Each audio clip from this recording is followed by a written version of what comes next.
প্রধান উপদেষ্টা অধ্যাপক ডক্টর মোহাম্মদ ইউনূস বলেছেন, আমরা আওয়ামী লীগকে নিষিদ্ধ করিনি, এমনকি তাদের রেজিস্ট্রেশনও স্থগিত করা হয়নি, শুধুমাত্র তাদের কার্যক্রম স্থগিত করা হয়েছে।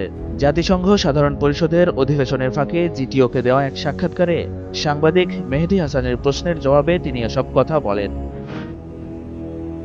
ডক্টর মোহাম্মদ ইউনূস বলেন, কার্যক্রম স্থগিত হয় তারা কোনো রাজনৈতিক কর্মকাণ্ড করতে পারবে না। তারা একটি দল হিসাবে বৈধ, কিন্তু তাদের কার্যক্রম কিছু সময়ের জন্য স্থগিত করা হয়েছে। যে কোনো সময় তাদের কার্যক্রম সচল করা যেতে পারে।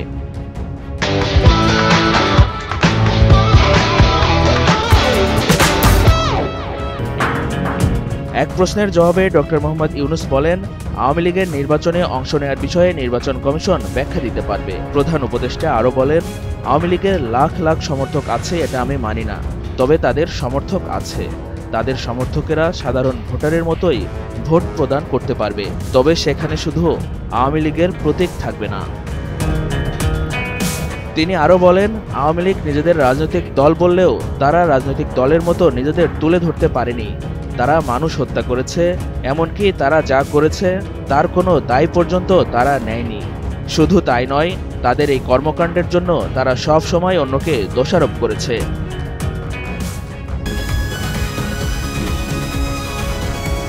এটা তো ওরা আসলেই জানতে পারবে, তাই না?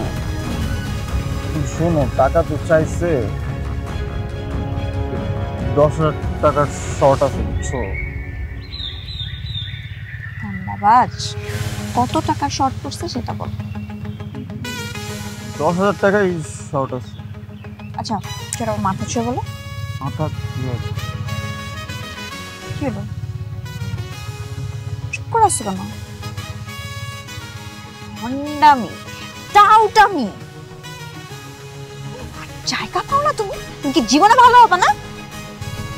শোনো, ভন্ড আর টাউট বলবা না, আমার ইগোটা লাগে।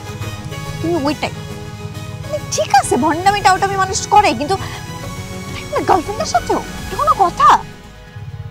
দেখো মিমি, আমি আগের থেকে অনেক লক্ষ্য হয়ে গেছি, ভালো হয়ে গেছি। পুরোপুরি হইতে পারি নাই, অর্ধেক ভালো তো 50% ভালো হয়ে গেছে।